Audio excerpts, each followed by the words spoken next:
প্রিয় ছাত্রছাত্রীরা, আশা করি তোমরা সকলে ভালো আছো। আগের ক্লাসে আমরা তৃতীয় শ্রেণীর পড়া যত পর্যন্ত আলোচনা করেছিলাম, আজ তার পর থেকে আলোচনা শুরু করব। যদি তোমরা আগের ক্লাস না দেখে থাকো, তাহলে ভিডিওর ডেসক্রিপশনে আগের ক্লাসের লিংক দেওয়া আছে, সেটা দেখে নিও। তাহলে চলো শুরু করা যাক। এবারে দেখো কি বলছে। বলছে আমার কাছে ৮০ টাকা ৫০ পয়সা আছে। আমি ৩ টাকা ৫০ পয়সার একটা পেন্সিল, ১২ টাকার খাতা কিনেছি। তাহলে দেখো বলছে আমি মোট খরচ করেছি। কি খরচ করেছি? খাতা ১২ টাকা, ১২ টাকা পয়সার জায়গায় ০০, ঠিক আছে। আচ্ছা, পেন্সিল ৩ টাকা ৫০ পয়সা। এই দুটোকে যোগ করো, তাহলে খরচের হিসেবটা পেয়ে যাবে। দেখো উপরে আছে ০০, নিচে আছে ৫০, যোগ করলে হয় ৫০ পয়সা। পয়সার ঘরে ৫০ হলো। এবারে দেখো টাকার ঘরে কি আছে? ১২ যোগ ৩, ১২-র সঙ্গে ৩ যোগ করলে হয় ১৫ টাকা। এককের ঘরে ২ আর ৩-এ ৫, আর দশকের ঘরে ১, ১৫ টাকা ৫০ পয়সা আমি মোট খরচ করেছি। এবারে দেখো বলছে আমার কাছে আছে, কত ছিল? প্রথমে ৮০ টাকা ৫০ পয়সা ছিল, আর আমি খরচ করলাম ১৫ টাকা ৫০ পয়সা। তাহলে যে পয়সাটা এটা বিয়োগ করলে পাবো, সেটাই আমার কাছে আছে। ৮০ টাকা ৫০ পয়সা প্রথমে ছিল, আর আমি পেন্সিল আর খাতা কিনেছি ১৫ টাকা ৫০ পয়সা। এইটা ৮০ টাকা ৫০ থেকে বিয়োগ দিয়ে দিলে তাহলে আমার কাছে কত টাকা আছে আমি হিসেব পেয়ে যাব। তাহলে দেখো পয়সার জায়গায় ওপরেও ৫০, নিচেও ৫০ হচ্ছে বিয়োগ। ৫০ থেকে ৫০ গেলে হয় ০০, মানে ০, পয়সা আর কিছু থাকে না। এবারে দেখো টাকার জায়গায় ৮০ থেকে ১৫ বিয়োগ হচ্ছে।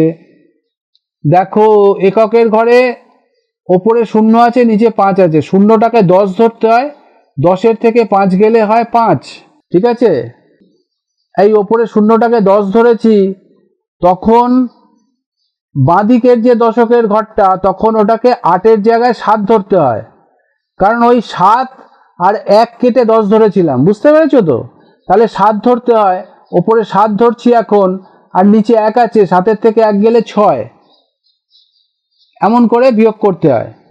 তাহলে দেখো ৬৫ টাকা ০০ পয়সা আছে। ০০ পয়সা লিখতে হয় না, তাহলে আমরা লিখব ৬৫ টাকা আছে। বুঝতে পারলে? আমার কাছে ৬৫ টাকা আছে। এমন করে দেখো গোপার দাদু গোপাকে ৪০ টাকা ৫০ পয়সা দিলেন।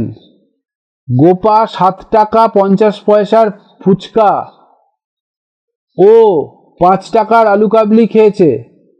এখন গোপার কাছে কত টাকা আছে?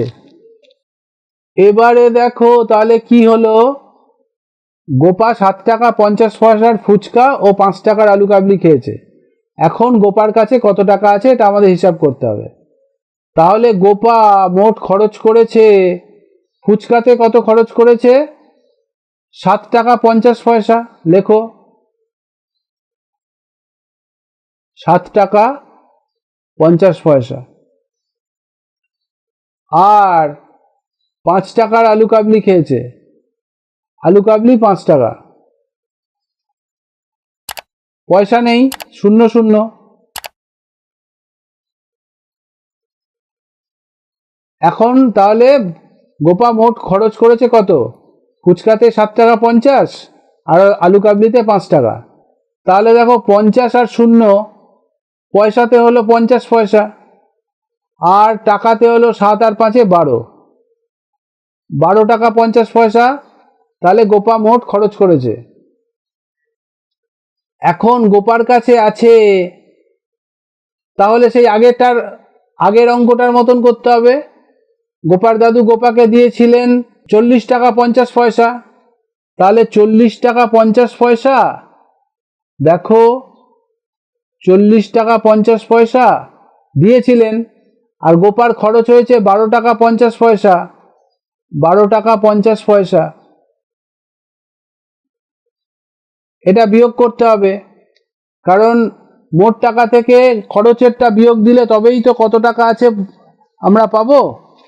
তাহলে দেখো 50-এর থেকে 50 বিয়োগ দিলে 0 হয়ে যাবে, পয়সাতে 0। টাকায় দেখো 40-এর থেকে 12, ওপরে 0 আছে, নিচে 2 আছে। আগের অঙ্কটায় বলেছিলাম 4টাকে কেটে এখানে 0টাকে 10 করতে হয়, 10-এর থেকে 2 গেলে থাকে 8, 10-এর থেকে 2 গেলে থাকে 8, আর 4টা কেটে এখন 3 করেছি, 3-এর থেকে 1 গেলে থাকে 2, 3-এর থেকে 1 গেলে থাকে 2। তাহলে গোপার কাছে এখন আছে 28 টাকা। 28 টাকা 0 পয়সা, সেটাকে টাকায় লিখলে হয়ে যায় 28 টাকা। 0 পয়সা আর লিখতে হয় না। গোপার কাছে এখন আছে 28 টাকা। বোঝা গেল? এমন করে করতে হয়। ভালো থেকো। আশা করি বুঝতে পেরেছ। যদি বুঝতে কোনো সমস্যা থাকে তাহলে কমেন্টে জানাবে, ভালো লাগলে লাইক করবে, বন্ধুদের সঙ্গে শেয়ার করবে। তাতে তোমরা যেমন শিখতে পারলে বন্ধুরাও শিখতে পারবে। এই সিরিজের পরবর্তী ভিডিও সবার আগে পাওয়ার জন্য চ্যানেলটি সাবস্ক্রাইব করো। শিগগিরই দেখা হচ্ছে। ভালো থেকো, সুস্থ থেকো, সাবধানে থেকো। টাটা।